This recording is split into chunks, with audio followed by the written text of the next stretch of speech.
Je me réveille généralement à l'aube pour boire de l'eau, une habitude que j'ai acquise au fil des années.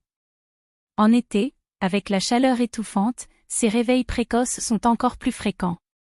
Un matin particulièrement chaud, vers 4 heures, je me suis levée comme à mon habitude. En marchant à travers le couloir, je suis passée devant la porte de la chambre de mes parents.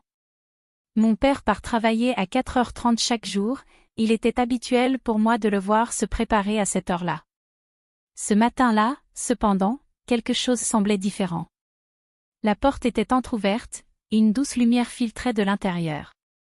Curieux, j'ai jeté un coup d'œil discret. Ce que j'ai vu m'a pris au dépourvu. Mes parents étaient dans leur chambre, mais ils étaient engagés dans une activité que je n'avais jamais vue auparavant. Cette scène, que je n'avais pas immédiatement comprise, m'a plongé dans un tourbillon d'émotions. Mon père était occupé à quelque chose que je ne pouvais pas identifier sur le moment. Ma mère, elle, a levé les yeux et m'a vue à la porte. Au lieu de me demander de partir ou de me faire peur, elle m'a adressé un sourire étrange. Ce sourire, mêlé à la lumière tamisée, a intensifié ma confusion et mon malaise. Je suis restée paralysée quelques instants, incapable de bouger ou de formuler une pensée claire. En me forçant à me déplacer, j'ai décidé d'aller à la cuisine pour prendre un verre d'eau, espérant que cela m'aiderait à clarifier ce que j'avais vu. Mes parents avaient toujours été affectueux l'un envers l'autre, mais ce que j'avais observé était clairement différent. À l'époque, j'avais presque 18 ans et je comprenais bien les aspects de la vie adulte, mais cette situation était complètement hors de mon expérience. Dans ma chambre, je me suis couchée en essayant de rationaliser ce que j'avais vu. J'étais submergée par un sentiment d'irréalité, incapable de comprendre comment une scène aussi intime et déstabilisante pouvait se dérouler si près de moi. La chaleur de l'été semblait amplifiée par le tumulte émotionnel que je ressentais. Un peu plus tard, j'ai entendu mon père quitter la maison pour son travail habituel. Ma mère s'était levée pour l'accompagner jusqu'à la porte, un geste quotidien qui avait toujours eu l'air naturel. Cependant, ce matin-là, la routine avait pris une tournure différente. Quand mon père est parti, je ne savais pas encore que ma mère allait me confronter à ce que j'avais vu. Je m'attendais à ce que tout redevienne normal, mais quelques minutes après le départ de mon père, ma mère est entrée dans ma chambre. Elle a ouvert la porte doucement et m'a demandé si j'étais déjà endormie. Surpris par sa présence et par la question inattendue, j'ai répondu que non, que j'étais éveillée. À cet instant, le cœur battant, j'ai compris qu'elle était au courant de ce que j'avais vu, et que cette découverte allait marquer le début d'une conversation difficile et inattendue. Dans le calme de ma chambre, je me demande ce que ma mère va dire. Quand elle entre et me demande si je suis endormie, je ne peux que répondre par la vérité, je suis éveillée. Elle me regarde intensément, une lueur dans ses yeux, comme si elle savait déjà ce que j'avais vu. Elle s'assoit sur le bord de mon lit et, avec une douceur déconcertante, elle commence à aborder le sujet. « Je sais ce que tu as vu cette nuit », commence-t-elle doucement. Sa voix est calme, presque trop calme pour la situation. Je reste là, figée, incapable de trouver les mots. Mon esprit est toujours en ébullition, et je me sens piégée entre la réalité que j'ai observée et les questions sans réponse qui tourmentent mon esprit. Elle me demande alors ce que je pense de ce que j'ai vu. Mes pensées sont un enchevêtrement de confusion et d'embarras. Je bégaye, cherchant les mots pour exprimer l'inexprimable.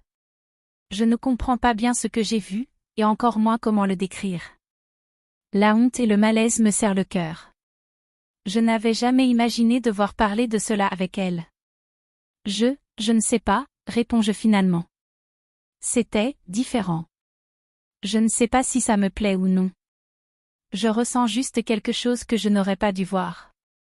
Ma mère continue de me regarder avec cette intensité qui me met mal à l'aise. Elle semble attendre une réponse plus approfondie.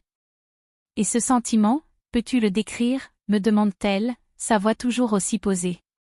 Je me débat avec mes émotions, incapable de mettre des mots sur ce mélange de confusion, de gêne et d'inconfort. C'est comme si j'étais un spectateur forcé d'une scène que je n'étais pas censé voir. Finalement, je murmure que j'ai aimé ce que j'ai vu, même si je ne comprends pas vraiment pourquoi.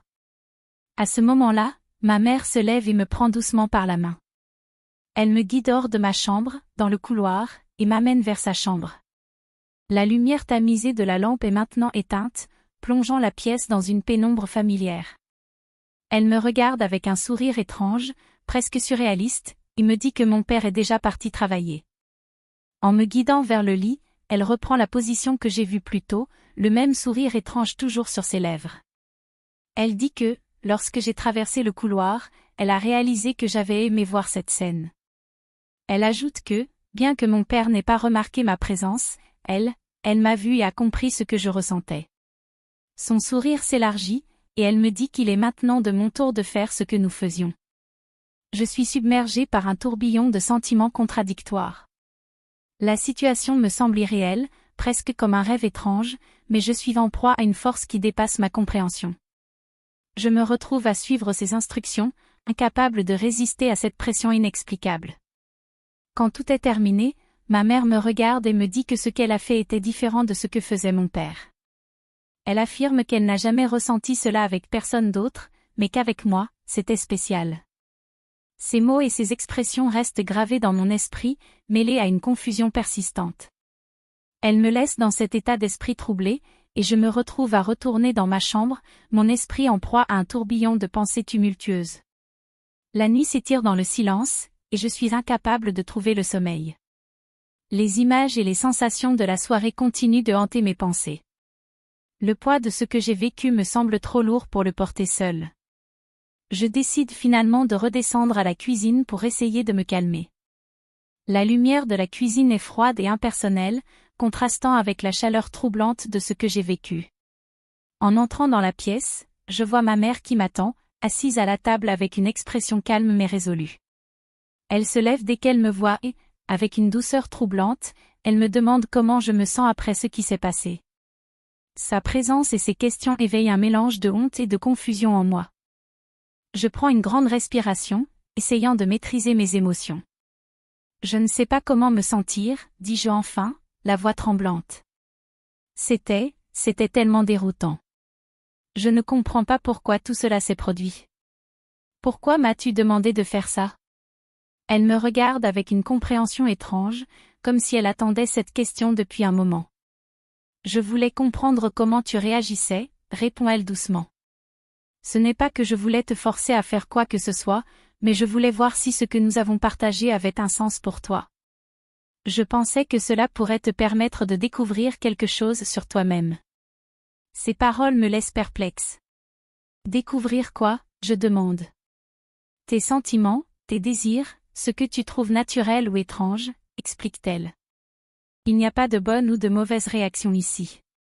Ce que nous avons vécu est unique à chacun, et je voulais simplement te donner l'opportunité de comprendre mieux ce que tu ressens. Je réfléchis à ces mots, essayant de comprendre leur signification. Tout cela me semble encore plus bizarre à mesure que le temps passe. Et toi, comment te sens-tu maintenant? Lui demande-je, cherchant un peu de clarté dans cette situation désorientante. Je me sens bien, répond-elle avec un sourire serein. Je ne regrette rien de ce qui s'est passé. Il n'y a pas de honte à explorer nos sentiments et à comprendre ce que nous ressentons. Nous avons tous besoin de trouver notre propre chemin. Son attitude calme me met mal à l'aise, mais je suis aussi réconfortée par sa présence. Je me demande si ce que j'ai ressenti et ce que j'ai fait cette nuit est quelque chose que je devrais explorer davantage ou simplement oublier. Les conseils de ma mère m'ont laissé dans une situation encore plus troublante, mais je suis aussi intriguée par l'idée de comprendre mes propres réactions et sentiments. Je m'apprête à retourner dans ma chambre lorsque ma mère me rappelle une dernière fois. N'oublie pas, Josué, ce que tu ressens est important. Il est normal d'avoir des sentiments complexes face à ce genre de situation.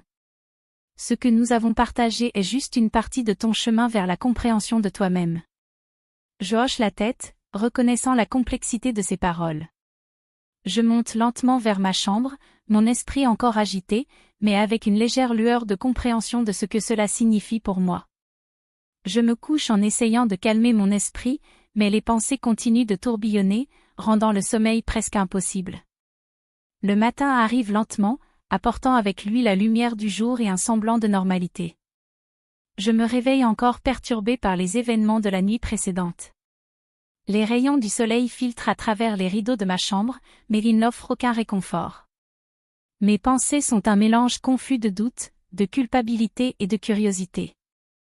Je me lève en essayant de faire abstraction de ce qui s'est passé.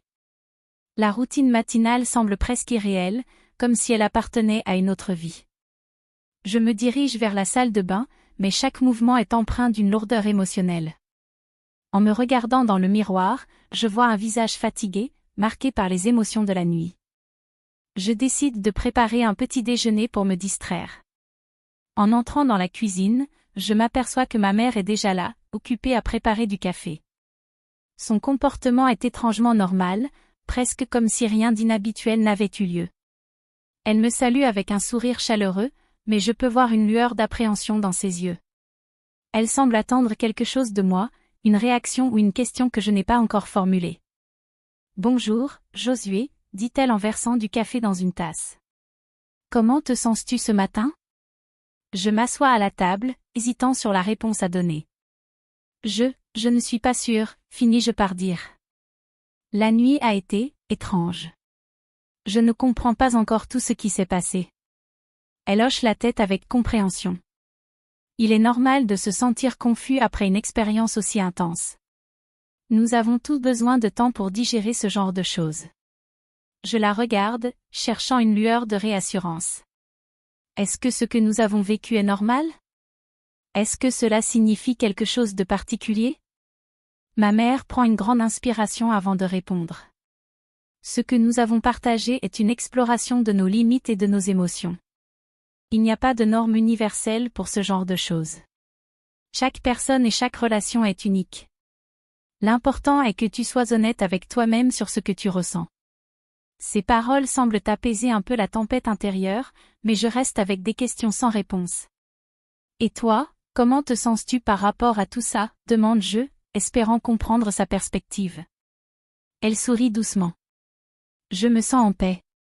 Ce que nous avons vécu était une exploration personnelle et émotionnelle. Ce n'est pas quelque chose que je regrette. L'essentiel est que nous ayons pu partager un moment authentique. Le petit déjeuner se déroule dans une atmosphère chargée mais tranquille. Les conversations sont superficielles, tournant autour de sujets banals pour éviter d'aborder directement la nuit précédente. Lorsque je termine mon repas, je me sens légèrement soulagé mais encore incertain de ce que l'avenir me réserve. Je sais que je dois trouver un moyen de faire face à cette situation. Peut-être que discuter ouvertement avec ma mère pourrait m'aider à comprendre et à accepter ce qui s'est passé. En attendant, je vais essayer de reprendre un semblant de normalité et de me concentrer sur les aspects quotidiens de ma vie. Le chemin vers la compréhension de moi-même semble encore long et semé d'embûches, mais je suis déterminée à avancer, malgré les doutes et les incertitudes qui persistent. Les jours passent, et l'atmosphère à la maison reste étrange. Je m'efforce de maintenir une façade normale tout en luttant contre les souvenirs de cette nuit troublante. Les interactions avec ma mère sont devenues plus distantes. Nous échangeons des sourires polis et des paroles superficielles, mais il y a une tension sous-jacente que nous évitons d'aborder. Je m'aperçois que le silence entre nous est devenu un terrain fertile pour l'inconfort et l'incertitude. Un après-midi, alors que je suis seule dans ma chambre, je réfléchis à la manière de gérer cette situation. Le téléphone sonne, interrompant mes pensées. C'est Léa, une amie de longue date qui m'invite à passer l'après-midi avec elle et quelques amis dans un parc. J'accepte avec empressement, espérant que sortir de la maison me permettra de me distraire. Au parc, l'ambiance est légère et les rires des amis sont un soulagement temporaire. Nous discutons de tout et de rien, essayons de nous détendre, et pour un moment, je me sens presque normale. Léa remarque mon air préoccupé et me demande si tout va bien. Je hoche la tête, feignant la nonchalance. Tout va bien, juste quelques soucis personnels, dis-je en essayant de paraître détendue. Plus tard dans la journée, alors que le soleil commence à se coucher, Léa et moi nous éloignons du groupe pour une petite promenade. Elle me regarde avec une curiosité bienveillante. Tu sembles vraiment préoccupée ces derniers temps. Est-ce que tu veux en parler? Je reste silencieux un moment, hésitant. Puis, je décide de partager une partie de mon fardeau. J'ai vécu quelque chose de vraiment perturbant récemment. C'est difficile à expliquer, mais ça me trouble profondément. Léa écoute attentivement, offrant un soutien silencieux. Parfois, parler de ce qui nous dérange peut aider à trouver un peu de clarté. Tu n'as pas à tout dire si tu ne te sens pas prêt, mais sache que je suis là pour toi. Je lui souris, reconnaissant. Merci, Léa. Je pense que je vais essayer de parler de ça avec ma mère. Je crois que je dois comprendre ce qui s'est passé et comment gérer mes propres sentiments. En rentrant chez moi, je me sens un peu plus léger. La discussion avec Léa m'a donné le courage de prendre une décision, je vais essayer de clarifier les choses avec ma mère. Il est temps d'affronter cette situation plutôt que de la laisser me tourmenter en silence. La soirée s'installe, et je trouve ma mère dans le salon, lisant un livre. J'hésite un instant avant de m'approcher. Maman, est-ce que nous pourrions parler un moment? Elle lève les yeux de son livre, surprise mais ouverte. Bien sûr, Josué. De quoi veux-tu parler? Je prends une profonde inspiration, cherchant les mots justes. Je pense qu'il est important que nous clarifions ce qui s'est passé. Je veux comprendre ce que cela signifie pour nous et comment nous pouvons avancer. Ma mère ferme doucement son livre et pose son regard sur moi. D'accord, parlons-en. Je suis prête à écouter et à discuter de ce que tu ressens. Le moment est difficile, mais je sais qu'il est nécessaire. Ce dialogue pourrait être le début d'une résolution, ou du moins d'une meilleure compréhension de la situation et de nos sentiments respectifs. J'espère qu'en abordant cette conversation, nous pourrons trouver un moyen de rétablir un semblant de normalité et d'apaiser les émotions complexes qui nous envahissent. Le lendemain matin, je me réveille avec une certaine anxiété, mais aussi avec une détermination renouvelée. L'idée de discuter avec ma mère hier soir m'a donné un peu d'espoir, mais je sais que ce ne sera pas facile. Avant de descendre pour le petit déjeuner, je me prépare mentalement à cette conversation délicate. En bas, ma mère est déjà en train de préparer le café. L'odeur du café fraîchement moulu emplit la cuisine, apportant une touche de normalité dans cette journée chargée d'émotions. Je m'assois à la table, essayant de cacher mon nervosité. « Bonjour, maman », dis-je en essayant de sourire. « Est-ce que nous pouvons discuter maintenant, comme nous en avions parlé hier soir ?» Elle me regarde avec un regard empreint de compréhension et hoche la tête. « Oui, bien sûr. Nous pouvons parler dès que tu es prêt. Je vais préparer un thé pour nous deux, ce sera plus confortable pour discuter. » Je la remercie et observe ses gestes avec une certaine appréhension. En versant le thé dans les tasses, elle semble préoccupée, cherchant les mots justes pour cette conversation. Lorsque nous sommes assis, chacun avec une tasse de thé en main, ma mère commence doucement. « Josué, je suis vraiment désolée pour ce que tu as vu. Ce n'était pas quelque chose que tu aurais dû découvrir de cette manière. Je comprends que cela ait pu être perturbant. » Je prends une gorgée de thé, essayant de calmer les nerfs qui me tenaillent. « Merci, maman. Je pense que je suis plus perturbée par l'absence d'explication que par ce que j'ai vu. Je veux comprendre pourquoi cela s'est passé et ce que cela signifie pour nous. » Ma mère semble réfléchir un moment avant de répondre. « Ce que tu as vu était une partie de notre vie que nous avons essayé de garder privée. Les sentiments et les actions que nous avons partagés ce soir-là étaient très personnels et ont été mal compris. Je comprends que cela ait pu te mettre dans une position inconfortable. » Je l'écoute attentivement, essayant de saisir chaque mot. « Alors, pourquoi est-ce arrivé? Est-ce que cela signifie que notre famille est en crise ou que quelque chose de plus profond se passe? » Elle soupire, puis continue avec une honnêteté palpable. « Nous avons traversé une période difficile et nous avons agi de manière impulsive. Je sais que cela ne justifie pas ce que tu as vu, mais je veux que tu comprennes que cela n'affecte pas notre amour pour toi. Nous devons tous faire face à nos propres émotions et trouver des moyens sains de les gérer. » Il est clair que ma mère cherche à rationaliser une situation complexe, et bien que ces mots offrent une certaine clarté, le sentiment de confusion persiste.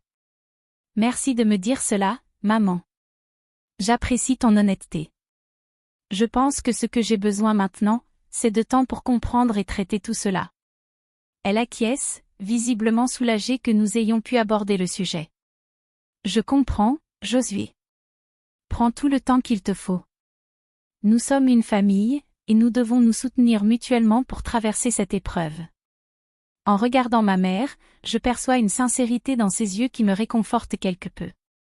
Même si la situation reste complexe, le fait d'avoir ouvert un canal de communication est un pas important.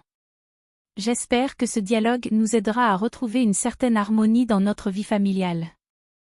Alors que je termine mon thé, je me sens prêt à affronter les jours à venir avec un peu plus de clarté, bien que la route vers la compréhension et le rétablissement soit encore longue. Les jours passent, et bien que la normalité semble revenir peu à peu, un poids lourd reste suspendu au-dessus de nous. Ma relation avec ma mère a changé, mais nous avons ouvert un dialogue plus profond. J'ai observé ma mère avec une sensibilité accrue, cherchant à comprendre ses actions tout en essayant de gérer les miens. Un après-midi, quelques semaines après l'incident, je décide de sortir de la maison pour rassembler mes pensées. Je me rends dans un café près de chez nous pour écrire dans mon journal, espérant trouver un peu de clarté. Assis dans un coin tranquille du café, je commence à écrire sur les pages blanches. Chaque mot que je couche sur le papier semble libérateur, m'aidant à ordonner les pensées tourbillonnantes dans ma tête. Tout en écrivant, je repense à la conversation que j'ai eue avec ma mère. Elle a expliqué que leurs actions étaient un reflet de la crise qu'ils traversaient et m'a encouragé à exprimer ce que je ressentais. J'écris sur la complexité de la situation et comment elle m'a affecté, sur mes interactions avec ma mère et sur le chemin que nous avons parcouru ensemble. Paradoxalement, cette épreuve m'a appris l'importance de la communication ouverte et de l'honnêteté dans les relations familiales. Ma mère et moi avons décidé qu'il était temps de parler à mon père. Nous savions que cette conversation serait difficile, mais nous étions déterminés à avancer. Nous avons prévu une réunion en famille pour discuter de ce que nous avions vécu et de l'impact que cela avait eu sur nous.